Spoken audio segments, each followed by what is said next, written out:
फिर मनुष्य तो तुम्हें कैसे छू पाते? हे सुंदरी, अवश्य ही विधाता ने दया करके शरीरधारियों की संपूर्ण इंद्रियों एवं मन को तृप्त करने के लिए तुम्हें यहाँ भेजा है। हे माननी, वैसे हम लोग एक ही जाति के हैं, फिर भी हम सब एक ही वस्तु चाह रहे हैं, इसलिए हम में डाहा और वैर की गांठ पड़ गई है। हे सुंदरी, तुम हमारा झगड़ा मिटा दो। हम सभी कश्यप जी के पुत्र होने के नाते सगे भाई हैं। हम लोगों ने अमृत के लिए बड़ा पुरुषार्थ किया है। तुम न्याय के अनुसार निष्पक्ष भाव से इसे बांट दो, जिससे फिर हम लोगों में किसी प्रकार का झगड़ा ना हो। असुरों ने जब इस प्रकार प्रार्थना की, तब लीला से स्त्री वेश धारण करने वाले भगवान ने तनिक हंसकर और तिरछी चितवन से उनकी ओर देखते हुए कहा, भगवान ने कहा, आप लोग महर्षि कश्यप के पुत्र हैं और मैं हूं उल्टा। आप लोग मुझ पर न्याय का भार क्यों डाल रहे हो? विवेकी पुरुष स्वेच्छारणी स्त्रियों का कभी विश्वास नहीं करते। दैत्यों, कुत्ते और व्यभिचारिणी स्त्रियों की मित्रता स्थायी नहीं होती। वे दोनों ही सदा नए नए शिकार ढूंढना करते हैं। श्री सुखदेव जी कहते हैं, परीक्षित, मोहिनी की परिहास भरी वाणी से दैत्यों के मन में और भी विश्वास हो गया। उन लोगों ने रहस्यपूर्ण भाव से हंसकर अमृत का कलश मोहिनी रूपी भगवान के हाथ में दे दिया। भगवान ने अमृत का कलश अपने हाथों में लेकर तनिक मुस्कुराते हुए मीठी वाणी से कहा, मैं उचित या अनुचित जो कुछ भी करूं वह सब यदि तुम लोगों को स्वीकार हो तो मैं ये अमृत बांट सकती हूं। बड़े बड़े दैत्यों ने मोहिनी की यह मीठी बात सुनकर उसकी बारीकी नहीं समझी, इसलिए सबने एक स्वर से कह दिया, स्वीकार है। इसका कारण यह था कि उन्हें मोहिनी के वास्तविक स्वरूप का पता ही नहीं था। इसके बाद एक दिन का उपवास करके सबने स्नान किया, हविष्य से अग्नि में हवन किया, गौ ब्राह्मण और समस्त प्राणियों को घास चारा अन्न धनादि का यथा योग्य दान किया तथा ब्राह्मणों से स्वच्छयन कराया। अपनी अपनी रुचि के अनुसार सबने नए नए वस्त्र धारण किए और इसके बाद सुंदर सुंदर आभूषण धारण करके सब के सब उन कुशासनों पर बैठ गए, जिनका अगला हिस्सा पूरब की ओर था। जब देवता और दैत्य दोनों ही धूप से सुगंधित मालाओं और दीपकों से सजे सजाए भव्य भवन में पूर्व की ओर मुंह करके बैठ गए, तब हाथ में अमृत का कलश लेकर मोहिनी सभा मंडप में आई। वह एक बड़ी सुंदर साड़ी पहने हुए थी। नितंबों के भार के कारण वह धीरे धीरे चल रही थी। आंखें मद से विह्वल हो रही थी। कलश के समान स्तन और गजशाव की सूर्ण के समान जंघाएं थी। उसके स्वर्ण नूपुर अपनी झनकार से सभा भवन को मुखरित कर रहे थे। सुंदर कानों में सोने के कुंडल थे और उसकी नासिका कपोल तथा मुख बड़े ही सुंदर थे। स्वयं पर देवता भगवान मोहिनी के रूप में ऐसे जान पड़ते थे मानो लक्ष्मी जी की कोई श्रेष्ठ सखी वहां पर आ गई हो। मोहिनी ने अपनी मुस्कान भरी चितवन से देखा। देवता और दैत्यों की ओर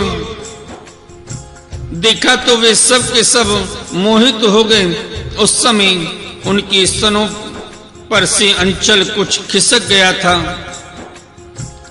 भगवान ने मोहिनी रूप में यह विचार किया कि असुर तो जन्म से ही क्रूर स्वभाव के हैं, इनको अमृत पिलाना सर्पों को दूध पिलाने के समान बड़ा अन्याय होगा।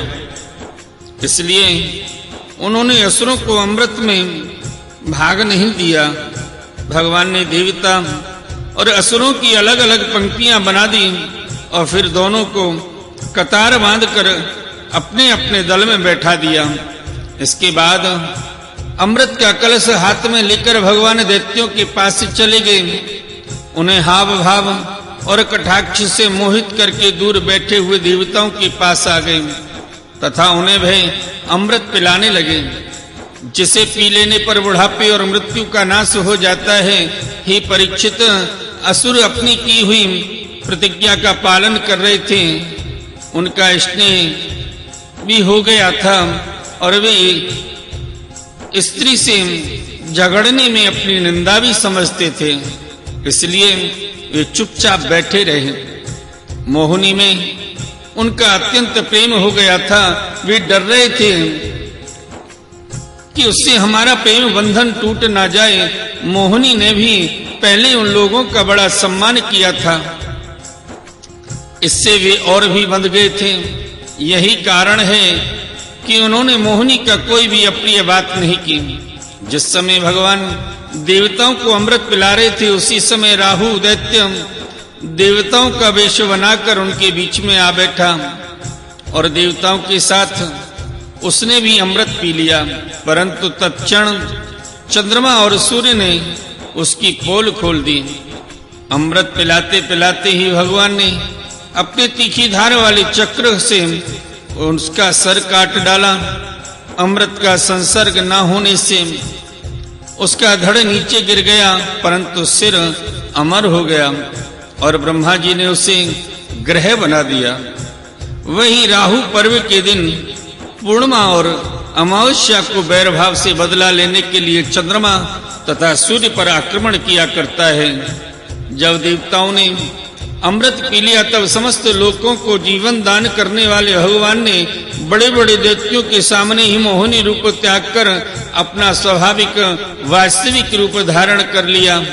हे परीक्षित, देखो, देवता और दैत्य दोनों ने एक ही समय एक स्थान पर एक प्रयोजन तथा एक वस्तु के लिए एक विचार से एक ही कर्म किया था, परंतु फल में भी बड़ा भेद हो गया। उनमें से देवताओं ने बड़ी सुगमता से अपने परिश्रम का फल अमृत प्राप्त कर लिया, क्योंकि उन्होंने भगवान के चरण कमलों की रज का आश्रय लिया था। परंतु उससे विमुख होने के कारण परिश्रम करने पर भी असुरगण अमृत से वंचित ही रहे। मनुष्य अपने प्राण, धन, कर्म, मन और वाणी आदि से शरीर एवं पुत्र आदि के लिए जो कुछ करता है वह व्यर्थ ही होता है, क्योंकि उसके मूल में भेद बुद्धि बनी रहती है। परंतु उन्हीं प्राण आदि वस्तुओं के द्वारा भगवान के लिए जो कुछ किया जाता है वह सब भेदभाव से रहित होने के कारण अपने शरीर, पुत्र और समस्त संसार के लिए सफल हो जाता है। जैसे वृक्ष की जड़ में पानी देने से उसका तना, टहनियां और पत्ते सब के सब सिंच जाते हैं, वैसे ही भगवान के लिए कर्म करने से वे सब के लिए हो जाते हैं। बोले श्रीमद् भागवत महापुराण की जय। आइए भक्त वृंदो, श्रीमद् भागवत महापुराण के अष्टम स्कंद में 10वें अध्याय देवासुर संग्राम का प्रसंग श्रवण करें। श्री सुखदेव जी कहते हैं, हे परीक्षित, यद्यपि दानवों और दैत्यों ने बड़ी सावधानी से समुद्र मंथन की चेष्टा की थी, फिर भी भगवान से विमुख होने के कारण उन्हें अमृत की प्राप्ति नहीं हुई। हे राजन, भगवान ने समुद्र को मथ कर अमृत निकाला और अपने निज जन देवताओं को पिला दिया। फिर सबके देखते देखते वे गरुड़ पर सवार हुए और वहां से चले गए। जब दैत्यों ने देखा कि हमारे शत्रुओं को तो बड़ी सफलता मिली, तब वे उनकी बढ़ती सह ना सके। उन्होंने तुरंत अपने हथियार उठाए और देवताओं पर धावा बोल दिया। इधर देवताओं ने एक तो अमृत पीकर विशेष शक्ति प्राप्त कर ली थी और दूसरे उन्हें भगवान के चरण कमलों का आश्रय था। बस वे भी अपने अस्त्र शस्त्रों से सुसज्जित हो दैत्यों से भिड़ गए। हे परीक्षित, क्षीर सागर के तट पर बड़ा ही रोमांचकारी और अत्यंत भयंकर संग्राम हुआ। देवता और दैत्यों की वह घमासान लड़ाई ही देवासुर संग्राम के नाम से कही जाती है। दोनों ही एक दूसरे के प्रबल शत्रु हो गए थे। दोनों ही क्रोध से भरे हुए थे। एक दूसरे को आमने सामने पाकर तलवार, बाण और अन्य अनेकानेक अस्त्र शस्त्रों से परस्पर चोट पहुंचाने लगे। उस समय लड़ाई में शंख तो रही, मृदंग, नगाड़े और डमरू बड़े जोर से बजने लगे। हाथियों की चिंगाड़, घोड़ों की हिनहिनाहट, रथों की घरघराहट और पैदल सेना की चिल्लाहट से बड़ा कौतूहल मच गया। रणभूमि में रथियों के साथ रथी, पैदल के साथ पैदल, घुड़सवारों के साथ घुड़सवार एवं हाथी वालों के साथ हाथी वाले भिड़ गए। उनमें से कोई कोई वीर